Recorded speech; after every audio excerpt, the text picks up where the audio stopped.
System of units के हवाले से बिल्कुल लेटेस्ट रिसर्च चाहिए, तो पता नहीं है किताबों का हिस्सा कब बनेगी, लेकिन मैंने सोचा कि मैं आप लोगों के साथ इसको शेयर कर लूँ क्योंकि ये बिल्कुल लेटेस्ट है। और मेरी आदत ये है, देखें, बीइंग अ टीचर हमें बहुत ज़्यादा अपडेटेड रहना पड़ता है। और जो लेटेस्ट रिसर्च आ रही होती है, जो इंटरनेशनल लेवल पर मीटिंग्स हो रही होती हैं या इवन नेशनल लेवल पर भी मीटिंग्स हो रही होती है, तो हमें उन पर नज़र रखनी पड़ती है। तो मैं तो स्पेशली पाकिस्तानी साइंटिस्ट का जो कंट्रीब्यूशन है वो उसके साथ साथ बढ़ता चला जा रहा है, इसलिए मैं स्पेशली कोशिश करता हूँ कि हमारे जितने भी बड़े बड़े साइंटिस्ट हैं उनकी स्टेटमेंट्स या वो जो लास्ट दे रहे हैं उनको मैं प्रेजेंट करूँ। और ऑलरेडी उसके ऊपर मेरी एक बुक अंडर प्रोसेस है। ये एक नया ला है जो मैं आप लोगों के साथ इस वक्त शेयर करने जा रहा हूँ, इसलिए आखिर तक सब मेरी आवाज़ क्लियरली सुन सकते हैं? That's good. तो पहले आप तसल्ली से ला को सुन लें क्योंकि ये सिस्टम ऑफ यूनिट्स की चेंज के हवाले से है। आखिर में अगर आप लोगों को ना समझ आई, स्टेटमेंट इज क्वाइट सिंपल, अगर आप लोगों को ना समझ आई तो आखिर में फिर मैं उसे एक्सप्लेन करूँगा, ठीक है? सुने इसको।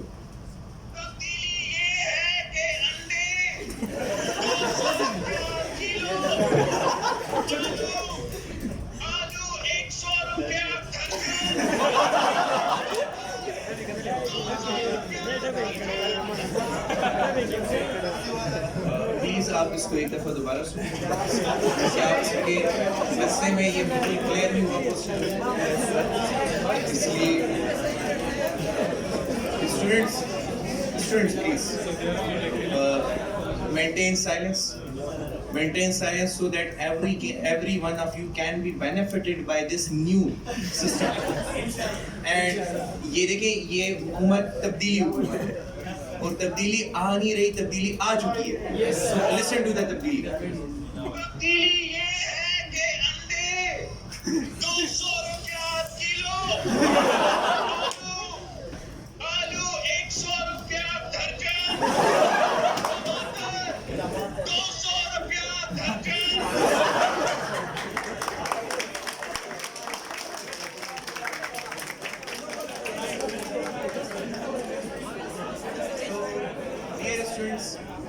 जैसे कि आप देख रहे हैं कि मेरी जो लेटेस्ट रिसर्च के ऊपर नज़र है वो काफ़ी गहरी है। जैसे ही मार्केट में कोई नया ला आता है मैं फ़ौरन उसको अपने नए स्टूडेंट्स तक पहुंचा देता हूं। तो अब आप देखिए सिस्टम ऑफ यूनिट स्वैप कर रही है। आज के बाद आप लोग जितने भी आलू खरीदेंगे वो दर्जन के हिसाब से खरीदेंगे, जितने भी अंडे खरीदेंगे वो किलो के हिसाब से खरीदेंगे। तो दिस इज अ तब्दीली, और ये तब्दीली इस वक्त सिर्फ पाकिस्तान में आई है पीपल पार्टी की वजह से। समझ आई कि नहीं आई? Is it clear? Clapping please, clapping.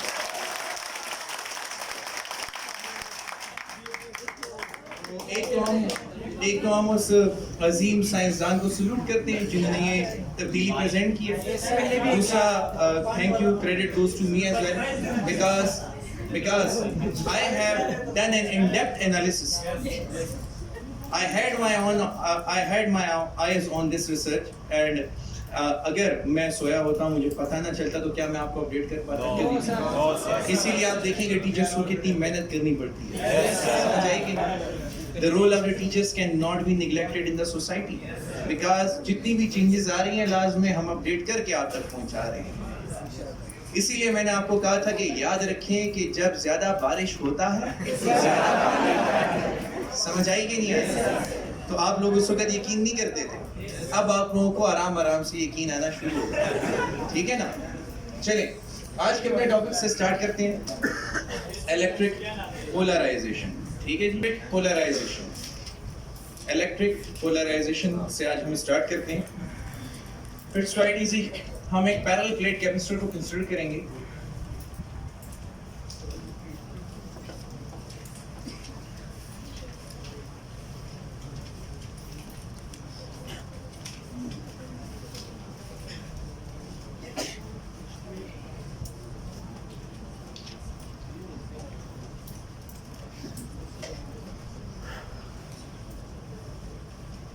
Here is a parallel plate capacitor which is connected to the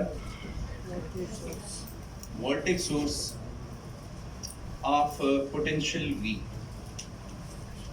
This is negative, this is positive. Charging का process start होती, both plates will acquire equal and opposite charge.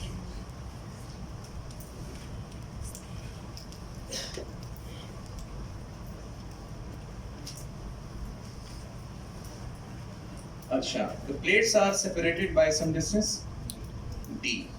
In plates को हमने distance d से separate किया हुआ है और जो इलेक्ट्रिक फील्ड यहाँ पे स्टैब्लिश हुई है, it is directed towards negative plate. You can say towards your right. ठीक है, field is directed from positive to negative. अच्छा, इसको अब मैं फिल करने लगूँ एक डाइइलेक्ट्रिक के साथ. तो let's fill the medium between the plates of the capacitor with a dielectric.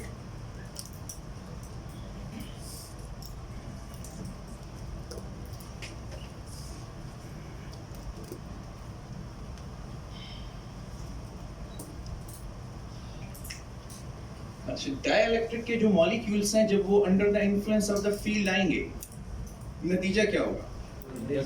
उनके पॉजिटिव चार्जेस नेगेटिव प्लेट की तरफ और नेगेटिव चार्जेस पॉजिटिव प्लेट की तरफ डिस्प्लेस हो जाएंगे. There will be a relative shift of the positive and negative charges in the opposite direction. यहाँ पे इस डाइइलेक्ट्रिक के मॉलिक्यूल्स ने ऑपोजिट डायरेक्शन में मूव करना शुरू कर देना है. ये नहीं अपने आप को रीअरेंज करेंगे इन सच अ वे कि the negative charge of the dielectric move towards the positive and the positive move towards the negative. ठीक है जी. अच्छा, ये बताइए, ये पोलराइज हो गया या नहीं? फील्ड में रखने से पहले कोई नेट पोलराइजेशन नहीं थी और फील्ड में रखने के बाद यहाँ पे डाइपोल अपीयर हो गया, ये पोलराइज हो गया. अच्छा, this process called as electric polarisation. ये प्रोसेस क्या कहलाता है? Electric polarisation. अच्छा, इलेक्ट्रिक पोलराइजेशन को आप कैसे डिफाइन करेंगे? It is a slight relative shift of positive and negative charges in opposite direction induced by external electric field. ये खुद ब खुद हो सकता है? नहीं. तो इसे किसने इंड्यूस किया? तो दोबारा कहते हैं, हमारे पास यहाँ पे सिचुएशन कुछ यूं हुई कि जब हमने एक डाइइलेक्ट्रिक को इलेक्ट्रिक फील्ड में रखा तो पॉजिटिव और नेगेटिव चार्जेस अपोजिट डायरेक्शन में डिस्प्लेस हुए. किसकी वजह से? एक्सटर्नल इलेक्ट्रिक फील्ड की वजह से. और ये डाइइलेक्ट्रिक क्या हो गया? पोलराइज हो गया. इस प्रोसेस को क्या कहते हैं? इलेक्ट्रिक पोलराइजेशन कहते हैं. तो I repeat again, the slight relative shift of positive and negative charge in which directions? Opposite directions induced by external electric field is called electric polarization. Is it clear? Yes, sir. Okay. So we know how to define it. This is clear now. Let's go to the next thing, induced charges.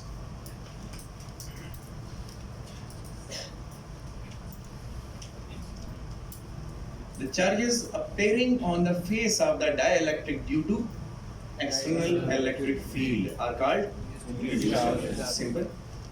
ये जो external electric field है, उसका effect क्या हुआ कि dielectric polarise हुआ. और polarise होने के लिए जरूरी है कि एक डाइपोल मौजूद हो, एक पॉजिटिव और एक नेगेटिव चार्ज का सेट मौजूद हो. तो अब ये जो चार्जेस अपीयर हुए हैं डाइइलेक्ट्रिक के फेस पर, इन चार्जेस को किसका नाम दिया गया? इंड्यूस्ड चार्जेस का. क्योंकि ये खुद ब खुद अपीयर नहीं होते, इनको कौन अपीयर करवाता है? External electric field. तो एक्सटर्नल इलेक्ट्रिक फील्ड का इफेक्ट क्या है कि ये एक्सटर्नल फील्ड क्या करती है? It induces charges and those charges are called as induced charges. ठीक है. नेक्स्ट देखो, इस फील्ड ने इन चार्जेस को प्रोड्यूस किया और अब ये चार्जेस इसके साथ क्या करेंगे?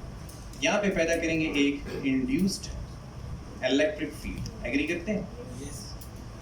इन इंड्यूस्ड चार्जेस की वजह से एक इंड्यूस्ड इलेक्ट्रिक फील्ड पैदा हो. सो देखिए स्टूडेंट्स, इंड्यूस्ड चार्जेस ने एक इलेक्ट्रिक फील्ड कॉज करनी है और उस इलेक्ट्रिक फील्ड को हम क्या कह रहे हैं? Induced electric field. अच्छा, इसका सोर्स कौन है? External field. ठीक है. अब देखें, external field is directed towards your right, यानी it is from positive to negative, but the induced field is towards from positive to negative but towards left.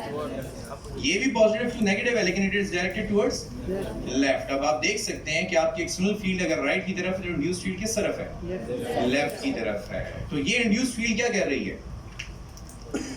ये एक्सटर्नल फील्ड को oppose कर रही है। समझ आई कि नहीं आई? Yes sir. अच्छा, अपोजिशन अगर आएगी तो इसके बाद फिर हम क्या फाइंड करेंगे? Net electric field. ठीक है जी, net electric field. Net electric field will be equal to, बोलिए, एक्सटर्नल माइनस इंड्यूस। तो अगर मैं नेट इलेक्ट्रिक फील्ड यहाँ पर इस वक्त फाइंड करूँ तो that is equal to E external minus E induce. ये हमारे पास नेट इलेक्ट्रिक फील्ड आएगी। यानी एक्सटर्नल इलेक्ट्रिक फील्ड ने जिन चार्जेस को प्रोड्यूस किया उन चार्जेस ने खुद एक ऐसी फील्ड पैदा की है जिसको हम इंड्यूस फील्ड कहते हैं, जो एक्सटर्नल फील्ड को अपोज कर रही है, जिसकी वजह से एक्सटर्नल फील्ड का मैग्नीट्यूड क्या हो जाएगा? अच्छा, इसकी वजह से ये देखेंगे कि इन प्लेट्स के दरमियान जो पोटेंशियल डिफरेंस है उसके ऊपर क्या फर्क पड़ता है। Let's find out that. Effect on potential difference between plates of capacitor.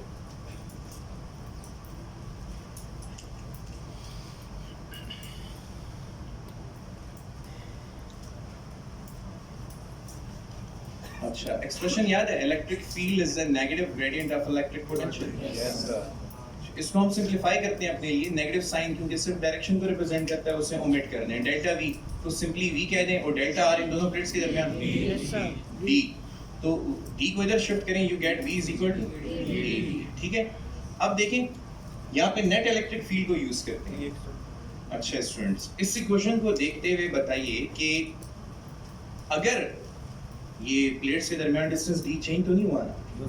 Dielectric insert करने की वजह से प्लेट के दरमियान डिस्टेंस चेंज नहीं हुआ, लेकिन क्या इफेक्ट हो गया? Electric field. अगर डी कांस्टेंट है तो मैं लिख सकता हूँ v is directly proportional to net field. अब मुझे बताइए ना, ये फील्ड इंक्रीज हुई है कि डिक्रीज? क्योंकि फील्ड डिक्रीज हुई है तो प्लेट्स के दरमियान पोटेंशियल डिक्रीज हो जाएगा। कैपेसिटर कब तक चार्ज होता रहता है? जब तक सोर्स का पोटेंशियल डिफरेंस कैपेसिटर की प्लेट्स के दरमियान जो पोटेंशियल डिफरेंस है उसके बराबर ना हो जाए, चार्जिंग जारी रहती है। लेकिन अब उस पोटेंशियल डिफरेंस के साथ क्या हुआ है? वो पोटेंशियल डिफरेंस कम हो गया है। तो ये पोटेंशियल डिफरेंस कम हुआ है तो इसकी वजह से कैपेसिटेंस पर क्या इफेक्ट आएगा उसे चेक करते हैं। Effect on capacitance of capacitor. अच्छा, कैपेसिटर इक्वेशन के मुताबिक कैपेसिटेंस का क्या फार्मूला है? Q is equal to CV, so C is equal to Q by V। मुझे बताएं स्टूडेंट्स, अब अगर V डिक्रीज हुआ है कैपेसिटेंस इंक्रीज होगी। यहाँ पे Q कांस्टेंट है। चार्ज की वैल्यू इस प्लेट्स के ऊपर चार्ज की वैल्यू कांस्टेंट थी। उसके बाद आपने डाइलेक्ट्रिक इंसर्ट किया तो Q तो कांस्टेंट था, लेकिन डाइलेक्ट्रिक के इंसर्ट होने की वजह से फील्ड कम हुई है, फील्ड की वजह से पोटेंशियल कम हुई है, और अगर पोटेंशियल कम हुई है तो फिर कैपेसिटेंस ज्यादा हुई है। समझ आई कि नहीं आई? वो चार्जिंग के दौरान आप करते थे, ठीक है ना? C does not depend upon these two values when both are changing। जब आप ये पोटेंशियल डिफरेंस बढ़ाते हैं तो फिर चार्ज भी बढ़ता है, वो चार्जिंग के केस में हो रहा है। इसीलिए आपके पास रिजल्ट कांस्टेंट आ रहा था। लेकिन अब Q की वैल्यू क्या है? कांस्टेंट है। और आप प्लेट्स के दरमियान एक डाइलेक्ट्रिक मीडियम ले आए, और यही इफेक्ट ऑफ मीडियम हमने देखा भी था। पैरेलल प्लेट कैपेसिटर के केस में C medium is equal to epsilon not epsilon r a by d। कितने times? Epsilon r times capacitance increase हुई थी, इफ यू गाइस रिमेंबर। तो कैपेसिटेंस के इंक्रीज होने की वजह अब आपको माइक्रोस्कोपिक लेवल पे समझ आ रही है कि एक्चुअली क्या हो रहा था। डाइलेक्ट्रिक आया अपने डाइलेक्ट्रिक कांस्टेंट के साथ, ये है वो डाइलेक्ट्रिक जिसका डाइलेक्ट्रिक कांस्टेंट आप क्या ले रहे हो? Epsilon r। तो इसने क्या इम्पैक्ट क्रिएट किया है? ये एक्चुअली बहुत सिंपल सा सीक्वेंस है। एक्सटर्नल फील्ड क्या पैदा कर रही है? Induced charges. उन इंड्यूस्ड चार्जेस की वजह से क्या पैदा हो रही है? Induced electric field. वो इंड्यूस्ड इलेक्ट्रिक फील्ड क्या कर रही है? एक्सटर्नल फील्ड को अपोज कर रही है। जब एक्सटर्नल फील्ड कम हो जाएगी तो हम नेट फील्ड की वैल्यू लिख देंगे। ये decreased value of the field है। फील्ड कम होगी तो उसकी वजह से पोटेंशियल डिफरेंस भी कम होगा, और जब पोटेंशियल डिफरेंस कम होगा, keeping the charge constant, capacitance will increase. Is it clear? अच्छा, इसमें दूसरी बात भी क्या है कि जब ये पोटेंशियल कम होगा तो बैटरी तो ये चाहती है कि ये और ये पोटेंशियल क्या रहे? सेम रहे। तो जैसे ही ये पोटेंशियल कम होगा, मोर charge will flow from the battery towards the capacitor in order to equalize the voltage of the capacitor to that of battery. Clear हुआ?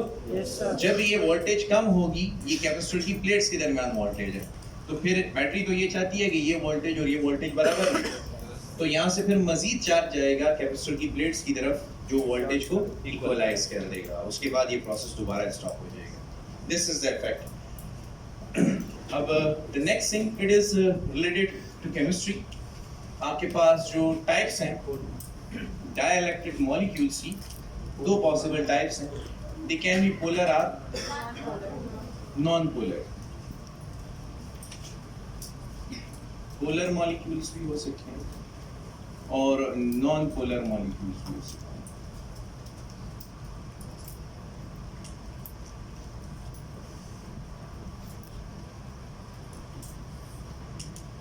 पोलर मॉलिक्यूल्स की बात की जाए, परमानेंट डायपोल मोमेंट. अच्छा चाहे सिंपल बात करें, चाहे फील्ड हो या ना हो, ये एज अ डायपोल ही एक्ट करेंगे. फील्ड हो या ना हो, they will act like dipole. That's why they have permanent dipole moment. तो हम इनकी निशानी ये रख दे के they have permanent dipole moment. और नॉन पोलर की निशानी they have temporary dipole moment.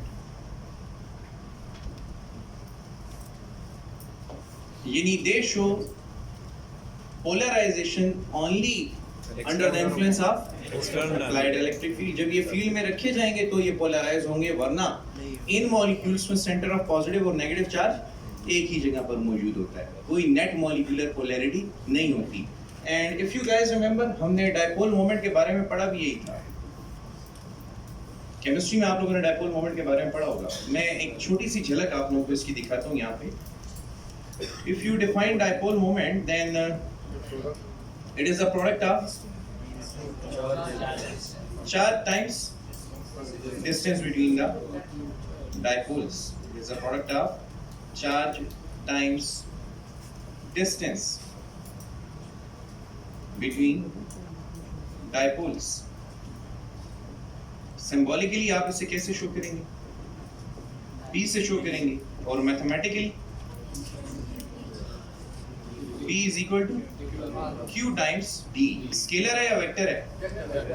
Dipole moment is a vector quantity. Cross product है या डॉट प्रोडक्ट है? क्रॉस प्रोडक्ट है. ये अपने पास लिख लेंगे, गलत है. क्रॉस प्रोडक्ट हमेशा दो वेक्टर्स या दो क्रॉस प्रोडक्ट हमेशा दो वेक्टर्स के दरमियान, डॉट प्रोडक्ट हमेशा दो वेक्टर्स के दरमियान.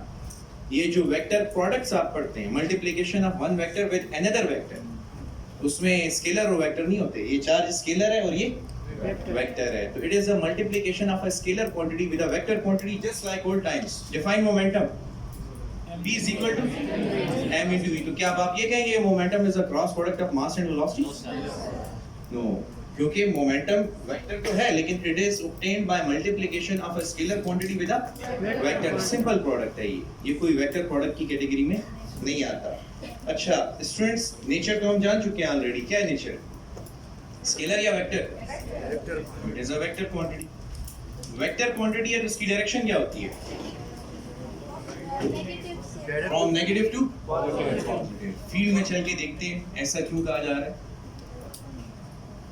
ये पॉजिटिव और ये नेगेटिव. फॉर एग्जांपल मैं यहाँ पर अगर एक डायपोल रखता हूँ, NaCl भी तो एक डायपोल है.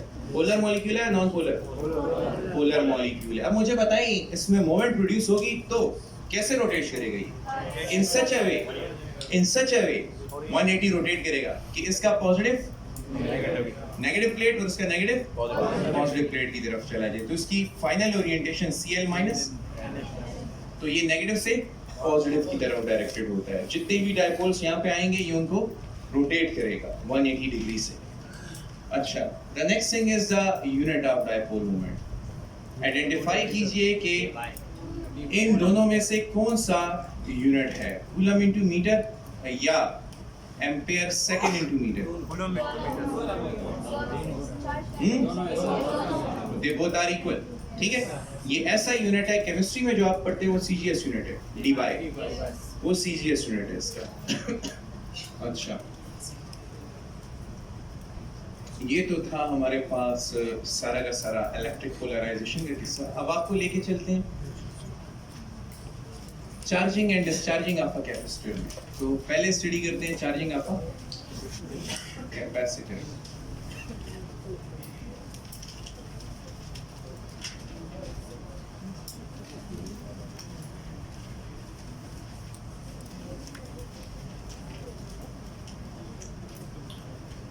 अच्छा, how do we define charging of a capacitor? The process of storing charge on the plates of the capacitor is called charging of a capacitor. वो प्रोसेस जिसमें आप कैपेसिटर की प्लेट्स पे चार्ज स्टोर करेंगे। Circuit diagram draw करते हैं।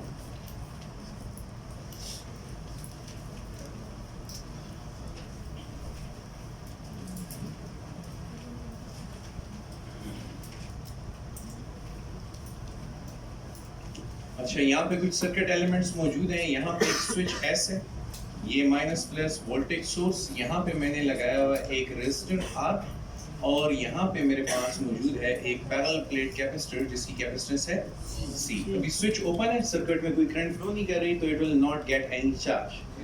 मैं switch को क्लोज करता हूँ, let's close the switch. Circuit complete हो गया, चार्ज फ्लो करना शुरू करेगा and the capacitor will acquire charge.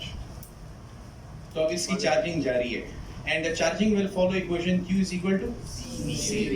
ठीक है ना, जैसे ही आपने वोल्टेज भी अप्लाई की, ये चार्ज Q एक्वायर करना शुरू करेगा और इसको हम नाम दे देते हैं इक्वेशन 1 का। चार्जिंग का प्रोसेस जारी है और कैपेसिटर फुली चार्ज हो गया। तो the maximum charge stored on the plates of capacitor is represented by Q0 and the voltage is represented by V0। तो ये आपके पास मैक्सिमम चार्ज स्टोर हो चुका है, चार्ज स्टोरेज की इक्वेशन है। लेकिन here is a problem, in equations की मदद से मैं ये नहीं जान सकता कि कैपेसिटर 5 सेकंड के बाद, 10 सेकंड के बाद, 25 सेकंड के बाद या 5 मिनट के बाद कितना चार्ज एक्वायर करेगा। ये टाइम डिपेंडेंट इक्वेशंस नहीं है, ये voltage dependent equation. Voltage 4 volt हो, उसके हिसाब से जितना चार्ज स्टोर होना है 4 वोल्ट के हिसाब से होगा। 10 वोल्ट हो, 20 वोल्ट हो, तो जैसे जैसे वोल्टेज बढ़ेगी चार्ज बढ़ेगा, लेकिन मुझे ये नहीं पता चलेगा कि कितना चार्ज स्टोर हुआ है। क्योंकि देखें, ये वोल्टेज तो कांस्टेंट है, लेकिन क्या ये वोल्टेज कांस्टेंट नहीं, with the passage of time ये वोल्टेज इंक्रीज हो रही है कि नहीं। तो मैं ये नहीं बता सकता कि 4 सेकंड के बाद वोल्टेज क्या होगी और 4 सेकंड के बाद चार्ज कितना स्टोर हुआ होगा। तो मुझे फिर टाइम डिपेंडेंट इक्वेशंस चाहिए, ऐसी इक्वेशंस जिनमें अगर मैं वैल्यू पुट करूं तो मुझे पता चल जाए कि 10 सेकंड के बाद या 4 सेकंड के बाद या 1 घंटे के बाद कैपेसिटर ने कितना चार्ज स्टोर किया होगा। उसके लिए हम सॉल्यूशन के बाद डायरेक्ट रिजल्ट बताते हैं। The equation of charge, this is the equation of charge.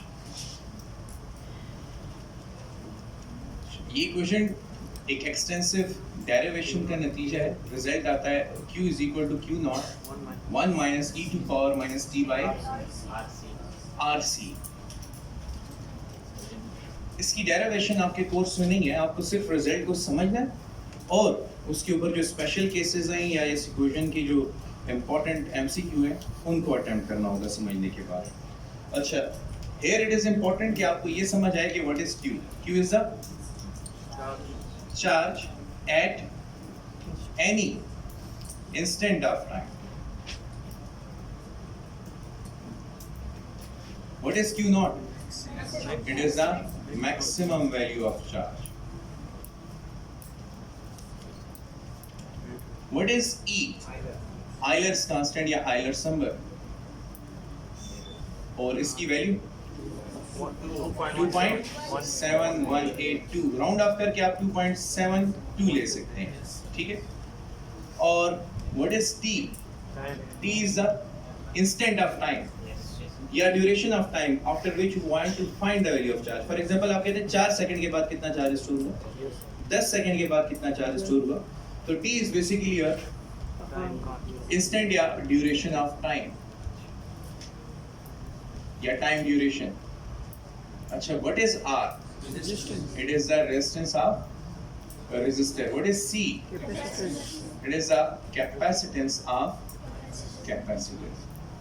अब एक सवाल यहाँ पे आपके माइंड में ये आना चाहिए कि हम तो कैपेसिटर को चार्ज कर रहे हैं, इधर रेजिस्टर का क्या काम है? Why we use a resistor over here? तो रेजिस्टर चार्जिंग के प्रोसेस को कंट्रोल करता है। Resistor controls the process of charging, इसलिए हम इस कैपेसिटर को रेजिस्टर के थ्रू चार्ज करते हैं। ठीक है? अच्छा, द नेक्स्ट थिंग, अगर ये मेरे पास इक्वेशन ऑफ चार्ज है तो मुझे क्या पता चल रहा है कि वक्त के साथ साथ चार्ज की वैल्यू इंक्रीज हो रही है या डिक्रीज? क्योंकि मैंने लिखा है इक्वेशन ऑफ चार्जिंग, तो विदाउट एनी सोल्यूशन तो ये बात हमें समझ जानी चाहिए कि with the passage of time the charge stored on the plates of the capacitor will increase, stored charge की वैल्यू इंक्रीज होगी। लेकिन पता कैसे चले? ठीक है, पहले इस फैक्टर को समझने की कोशिश करते हैं कि ये e to power minus T by R C क्या है। ठीक है, इसका एनालिसिस करने के बाद देखेंगे कि चार्ज के साथ क्या हो रहा है, इंक्रीज हो रहा है, डिक्रीज हो रहा है। अच्छा स्टूडेंट्स, इसको अंडरस्टैंड करने से पहले हम इसकी पावर को अंडरस्टैंड करना चाहते हैं। आरसी का यूनिट क्या होगा? Ohm into farad. अच्छा चलें, let me come through this way. Students ये बताइए 2 to power 2 is 2 to power 3 is 2 to power 3 second is, यहाँ पे मैंने नहीं लिखा हुआ सेकंड। अगर मैं आपको कहता 2 टू पावर 3 सेकंड तो फिर आपका जवाब था 8 सेकंड, बिल्कुल दुरुस्त। मैंने वो जो सेकंड है वो 2 टू पावर में लिखा हुआ 3 सेकंड। ये बताएं, ये कैलकुलेट हो सकता है? नंबर की पावर नंबर हो तो कैलकुलेट हो सकती है, लेकिन नंबर की पावर अगर कोई फिजिकल क्वांटिटी हो तो सॉल्यूशन पॉसिबल नहीं है। इसका मतलब क्या है? इसका मतलब ये है कि number to power physical quantity is not allowed. किसी भी नंबर की पावर में हमेशा नंबर आएगा, डायमेंशनलेस क्वांटिटी आएगी। To be more precise in the language of physics, with any number the power is always a number, a dimensionless value, a dimensionless constant। यहाँ पे unit नहीं आना चाहिए, else the solution is not possible। अब यहाँ पे जरा इसका एनालिसिस करें। जब मैंने लिखा e to power minus T by R C, तो t तो मैं बता चुका हूँ क्या है, टाइम है, मेजर्ड इन सेकंड। तो फिर बताइए आरसी का क्या यूनिट होगा? सेकंड ही होगा, ताकि ये दोनों कैंसिल आउट होके आपको प्योर नंबर दें, डायमेंशनलेस क्वांटिटी दें, डायमेंशनल क्वांटिटी। अच्छा फिर भी ये तो हम डायमेंशनल एनालिसिस से इसको डिस्कस कर रहे हैं। पार्ट ऑफ दैट ऐसा करते हैं, टारगेट करते हैं। V is equal to I R पढ़ा, so R is equal to V और फिर Q is equal to C भी पढ़ा है, C is equal to Q by V। Okay students, ऐसा करते हैं कि अब R C प्रोडक्ट को चेक करते हैं। R किसके बराबर है? V by I multiply with C किसके बराबर है? V by V। First step में V और V कैंसिल होंगे और Q is equal to IT होता है, I और I कैंसिल होंगे, so RC is equal to V। समझ आ गई? अब एंट्री टेस्ट में क्या हुआ है ये देखें। RC has same dimensions as that of time। उन्होंने ये क्वेश्चन 2 दफा रिपीट किया पास्ट पेपर्स में। And the next thing that happened is, ये बताइए ohm into farad is equal to second. तो अनदर टाइम उन्होंने तीसरी दफा जब ये एमसीक्यू दिया तो फिर यूनिट्स की फॉर्म में किया। याद रहेगा? अच्छा, तो एक मसला तो हमारा ये हल हो गया यूनिट्स की कैटेगरी के साथ। अब देखिए इसकी पावर नेगेटिव है, इसकी पावर, तो इक्वेशन का एनालिसिस थोड़ा सा रहता है, तो इक्वेशन का एनालिसिस कंप्लीट करते हैं।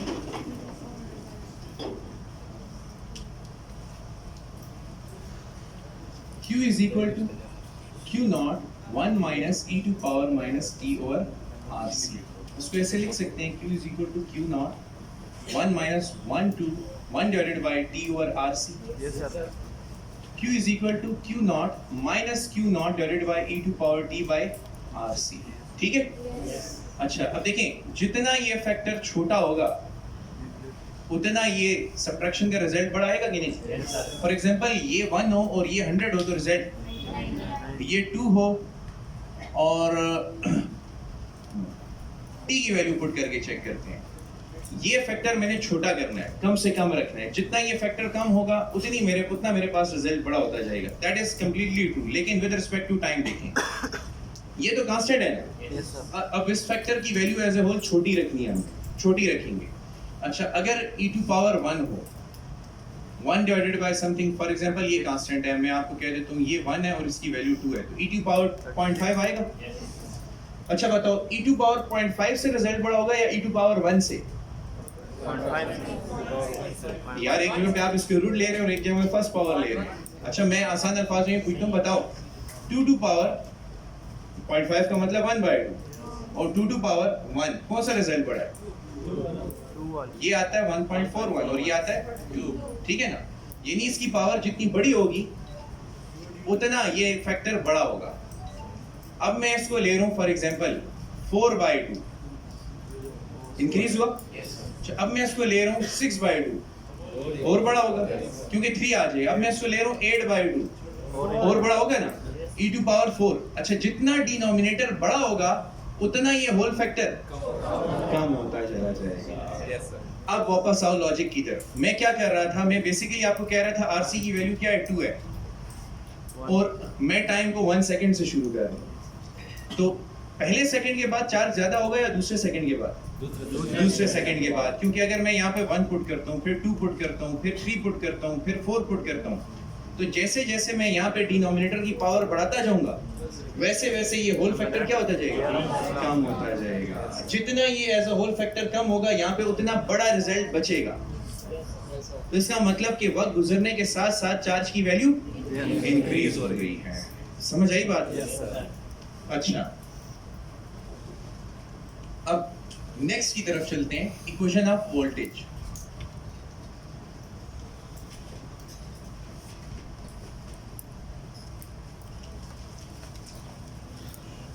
इक्वेशन ऑफ चार्ज बताइएगा दोबारा। Q is equal to Q not 1 minus e to power minus t over. अब देखिए इक्वेशन 1 और 2 को वहां पे मैंने लिखी थी इक्वेशन 1 और 2, Q is equal to CV, so Q naught is equal to CV naught 1 minus e to power minus t over C and C cancel होगा, you get V is equal to V naught 1 minus e to power minus t by RC। अच्छा ये होना भी चाहिए था। बताओ वक्त के साथ चार्ज बढ़ रहा है, कैपेसिटर की प्लेट्स के ऊपर चार्ज बढ़ रहा है, तो वोल्टेज दोनों डायरेक्टली प्रोपोर्शनल है कि नहीं? Is proportional to V।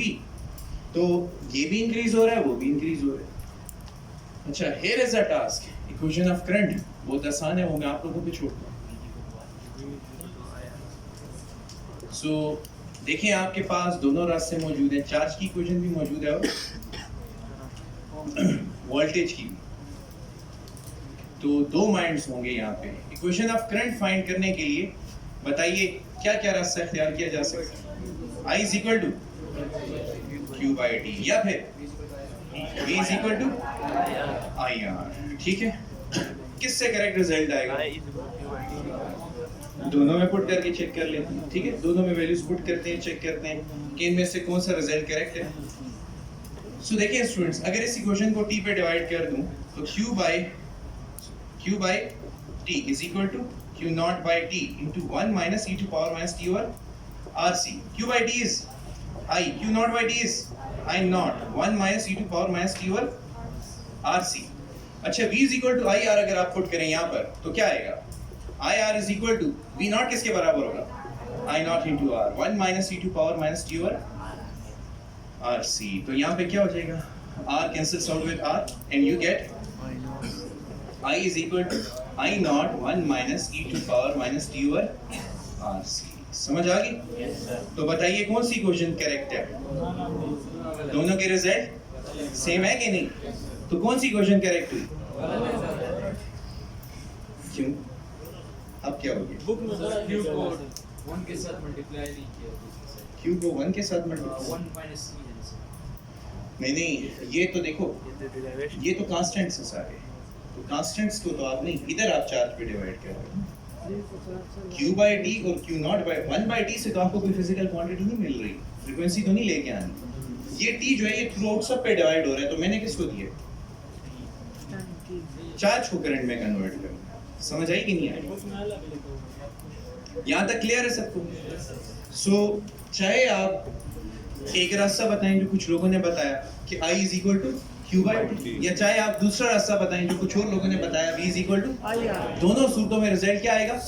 Same. और ये दोनों सूरतों में रिजल्ट गलत है। Both of these are wrong।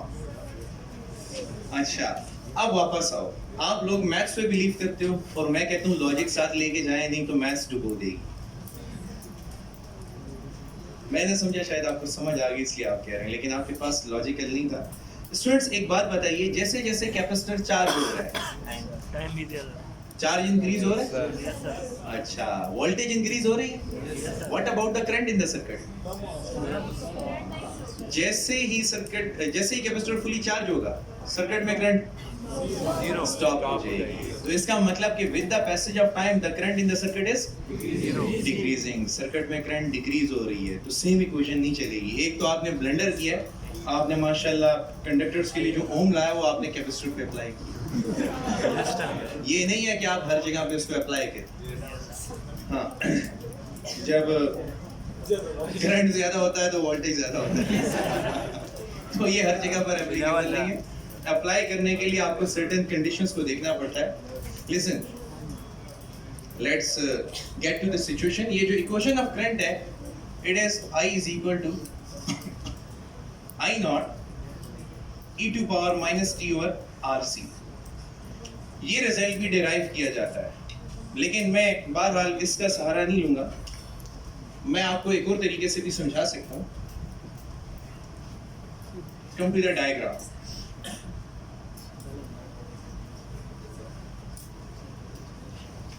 वो प्रूफ दूंगा जो आप एक्सेप्ट कर सकें। This is a switch, here is the resistor and here is the capacitor. Students behaviour को चेक करें। अगर मैं इधर एक बल्ब लगा देता हूँ, ठीक है, तो यहाँ पे वोल्टेज है V और यहाँ पे वोल्टेज है VC चार्ज होने तक। अब इन दोनों की वोल्टेज सेम डायरेक्शन में होती है, अपोजिट? ये एक दूसरे को सपोर्ट करते हैं, अपोज करते हैं। इसीलिए तो आखिर में सर्किट में करंट क्या हो जाती है? स्टॉप हो जाती है। तो देखो, ओम्स लॉ सेज, मैं इस रेजिस्टर के ऊपर ओम्स लॉ लगा रहा हूं। Ohm's law says that V is equal to, अब यहाँ पे तो दो वोल्टेज सोर्स हैं, तो मैं क्या लिखूंगा? नेट वोल्टेज, ठीक है ना? अच्छा, जैसे जैसे करंट फ्लो कर रही है, इसकी अपोजिशन बढ़ रही है कि नहीं? तो net voltage V minus VC होगी या नहीं? तो V minus VC is equal to IR। अगर I की वैल्यू निकालूं तो I is equal to V minus VC divided by R। इसको न्यूमेरिकल वैल्यूज देके चेक करते हैं कि करंट के साथ सर्किट में क्या हो रहा है। This is also the equation of current. इसका सॉल्यूशन ये आता है, इसका सॉल्यूशन अगर निकालेंगे तो ये रिजल्ट आएगा। अच्छा, फर्ज कीजिए कि आपने 10 वोल्ट अप्लाई किया हुआ और रेजिस्टर की रेजिस्टेंस आप ले रहे हैं 2 ओम। 10 वोल्ट आपने अप्लाई किया है, कैपेसिटर ने अभी चार्जिंग स्टार्ट की है, तो उसकी प्लेट्स पर 2 वोल्ट आया। अब बताइए 10 माइनस 2, 8 डिवाइडेड बाय 2, अभी 4 एम्पियर करंट फ्लो कर रही है। थोड़ी देर बाद क्या हुआ?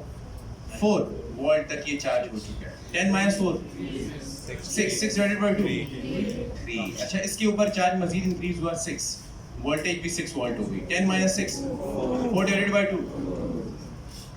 अच्छा, यहाँ पे वोल्टेज मजीद इंक्रीज हुई 8 volt. 10 minus 8, 2 divided by 2, 1 ampere. अब इन दोनों की वोल्टेज बराबर हो गई। 10 माइनस 10, करंट स्टॉप्स।